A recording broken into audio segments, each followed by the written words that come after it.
নমস্কার। আপনার যদি মীন রাশি হয় কিংবা যদি মীন লগ্ন হয় তাহলে আপনার জন্যই আজকের এই পর্বটা। কারণ 19শে আগস্ট থেকে 25শে আগস্ট এই একটা সপ্তাহ আপনার জন্য কেমন চলবে তাই নিয়ে একটা সংক্ষিপ্ত আলোচনা আমি করব।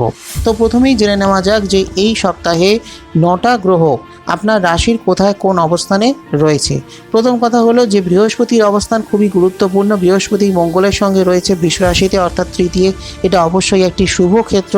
সেই সঙ্গে রবি শুক্র থাকছে সিংহ রাশিতে, কেতু থাকছে কন্যায় অর্থাৎ আপনার সপ্তমে রয়েছে, সেই সঙ্গে শনিদেব রয়েছে কুম্ভে আপনার দ্বাদশ গৃহে, এবং রাহু থাকছে মীনে অর্থাৎ আপনার রাশিতে অবস্থান করছে। যদি আপনার মীন লগ্ন হয় তাহলে সেক্ষেত্রে লগ্নে কিন্তু রাহু রয়েছে। এবং সেই সঙ্গে 19 তারিখে চন্দ্র মকরে প্রবেশ করছে, 20 তারিখ থেকে কুম্ভে রয়েছে, 22 তারিখ থেকে মীনে প্রবেশ করবে অর্থাৎ রাহু চন্দ্র সেক্ষেত্রে এক জায়গায় 22 তারিখে থাকছে। এবং সেই সঙ্গে 24 তারিখ মেষে প্রবেশ করবে, এবং সেই সঙ্গে 19 থেকে 21 তারিখ পর্যন্ত বুধ অর্থাৎ আপনার সপ্তমপতি এবং সেই সঙ্গে চতুর্থপতি তিনি আপনার ষষ্ঠে থাকছেন সিংহ রাশিতে, এবং 22 তারিখ থেকে তিনি আবার বকরি হয়ে যাচ্ছেন এবং বকরি হয়ে কর্কটে প্রবেশ করবেন। অর্থাৎ সেক্ষেত্রে তিনি বকরি হয়ে আপনার পঞ্চম গৃহের ফল কিন্তু দেবেন। অতএব এটা একটা পজিটিভ জায়গা। আবার অন্য দিক থেকে যেহেতু মিনে অর্থাৎ আপনার রাশিতে রাহু থাকছে, তাহলে সেক্ষেত্রে মানসিকভাবে একটু আপনাকে সতর্ক থাকতে হবে। মনের উপর একটু চাপ কিন্তু আপনার থাকবে। পারিপার্শ্বিক পরিস্থিতি যতটা প্রতিকূল বা যেমনই থাকুক না কেন, তার থেকেও যেটা হয় মানসিক চাপ বৃদ্ধি পেয়ে থাকে। তার একটা বড় কারণ হলো রাহুর চন্দ্রের সঙ্গে অবস্থান, এবং সেই সঙ্গে যেহেতু শনিদেব আপনার দ্বাদশে রয়েছে, ফলে সেক্ষেত্রে কিছুটা সমস্যা আরও বাড়াতে পারে। কিন্তু ব্যাপারটা কি হচ্ছে, এক্ষেত্রে কিছু পজিটিভ জায়গাও থাকছে। প্রথম কথা হলো যে নিজের চিন্তা ভাবনা দুশ্চিন্তা এগুলোকে যতটা সম্ভব কমানোর চেষ্টা করবেন। প্রয়োজন হলে প্রতিদিন মেডিটেশন বা ধ্যান করুন। ধ্যান করলে কি হয় না, নিজের ভেতরে যে নেগেটিভ প্রভাবটা, যে রাহুর যে নেগেটিভ এফেক্টটা সেটা কমে আসে। সেই সঙ্গে যে পজিটিভ এফেক্টগুলো, যে শুভ প্রভাবগুলো সেগুলো আরও বৃদ্ধি পেয়ে থাকে। চন্দ্র আরও স্ট্রং হয়ে যায়। চন্দ্রকে স্ট্রং করা খুব জরুরি। তো সে কারণেই ধ্যান করাটা খুব জরুরি। সেই সঙ্গে কি হচ্ছে, এই সময় এই সপ্তাহে আপনার অর্থ ব্যয় হওয়ার সম্ভাবনা আছে। তাই দেখুন যে কোন ক্ষেত্রে গেলে বা কোন পজিশনে আসলে আপনার অর্থ ব্যয় বেশি হতে পারে, সেই জায়গাগুলোকে পারলে এড়িয়ে চলুন, বা সেই সমস্ত ব্যক্তিদের থেকে কিছুটা দূরত্ব বজায় রাখুন যাদের দ্বারা বা যাদের কারণে আপনার অর্থ ব্যয় বেশি হতে পারে। তাই এই জায়গাটা একটু খেয়াল রাখুন। সেই সঙ্গে আপনি যদি ব্যবসা করেন তাহলে বলবো যে সপ্তাহের শুরুর দিকে বিনিয়োগ করবেন না, শেষের দিকটা কিন্তু ভালো।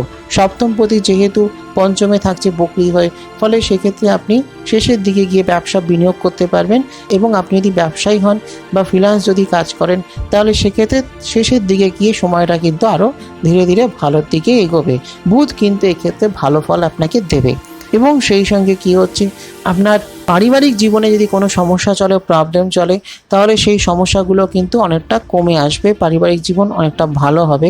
প্রেম করে থাকেন, যদি কাউকে ভালোবেসে থাকেন, তার সঙ্গে কিছু সমস্যা হলে সেই সমস্যাটাকে কন্ট্রোল করবার চেষ্টা করুন, বা তার সঙ্গে কোনো সমস্যা হলে সেটাকে আলোচনার মাধ্যমে মিটিয়ে নিন।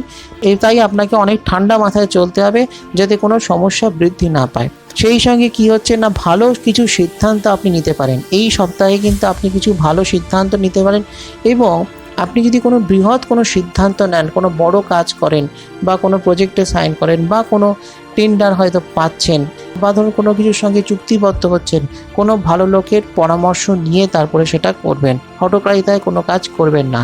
রাহু কিন্তু মানুষকে দিয়ে হঠকারিতা করানোর চেষ্টা করে, তাই সতর্ক থাকুন।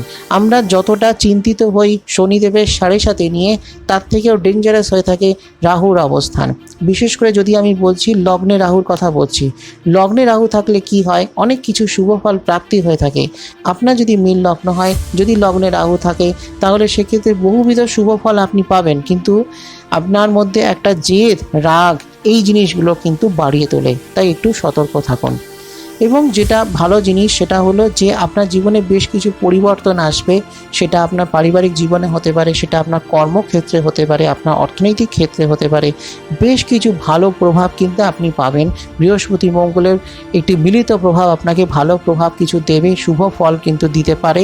সেই সঙ্গে বৃহস্পতি যেহেতু একটা দৃষ্টি থাকছে আপনার একাদশ ঘরে, ফলে সেক্ষেত্রে আপনার একটা মোটের ওপর আর্থিক শ্রীবৃদ্ধি কিন্তু হবে, টাকা পয়সার রোজগার কিন্তু আপনার আসবে, রোজগার আপনার বাড়বে এবং সেই সঙ্গে আপনি কিছু ভালো জ্ঞান শিক্ষা অর্জন করতে পারেন, ভালো দক্ষতা আপনি অর্জন করতে পারেন এবং স্টুডেন্টের জন্য কিন্তু সময়টা ভালো।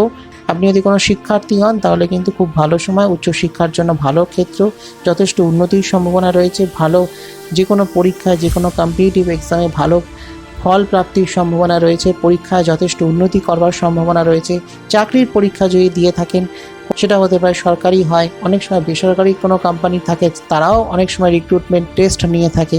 তো সেই ধরনের পরীক্ষাগুলো যদি দিয়ে থাকেন তাহলে কিন্তু সেই পরীক্ষায় সাফল্য প্রাপ্তিরও সম্ভাবনা আছে। রাহু যে সবটাই নেগেটিভ দেবে সেটাও নয়, শনিদেবের সাড়ে সাথে থাকাকালীন যে সবটাই নেগেটিভ হবে তেমনটাও নয়।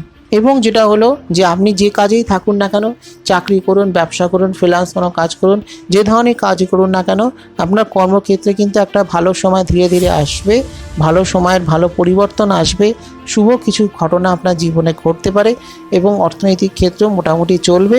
কিন্তু যেটা হলো নিজের ক্রোধ, নিজের রাগ, হঠকারিতা এগুলো কিন্তু সবসময়ের জন্য নিয়ন্ত্রণে রাখতে হবে।